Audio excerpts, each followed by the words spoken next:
ભુજ નગરપાલિકા દ્વારા pre monsoon કામગીરીની શરૂઆત કરી દેવામાં આવી છે। તેવામાં ભુજ નગરપાલિકા દ્વારા વરસાદની સિઝનમાં ગટરની સમસ્યા ન ઊભી થાય તે હેતુથી શહેરની બહારના વિસ્તારની તમામ મેઇન ગટર લાઇનને સાફ કરવામાં આવી રહી છે, તેમજ શહેરની ઇન્ટરનલ ગટરની કામગીરી પણ ચાલી રહી છે।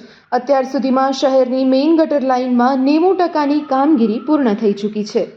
જનરલી ગટરની સમસ્યા વરસાદ વખતે હોય છે, પણ આ વખતે ખાસ વરસાદની સિઝનમાં ગટરમાંથી પાણી ન નીકળે એના માટે કરીને અત્યારે જે મેઇન લાઇન છે ગટરની બહારના વિસ્તારની એ બધે સાફ કરાવવાનું કામ ચાલુ છે, જેમાં માટીને ભરેલી તે બધી વસ્તુ સાફ કરી માટી કઢાવી અને કામ ચાલુ કરાવી નાખ્યું છે।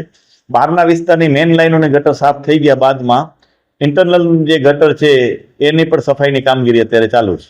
લગભગ જે મેઇન લાઇન બહારની ગટરની જે છે એ બધી ટન બાય ટન સાફ કરાવતા અત્યારે 90% કામગીરી પૂર્ણ થઈ ગઈ છે।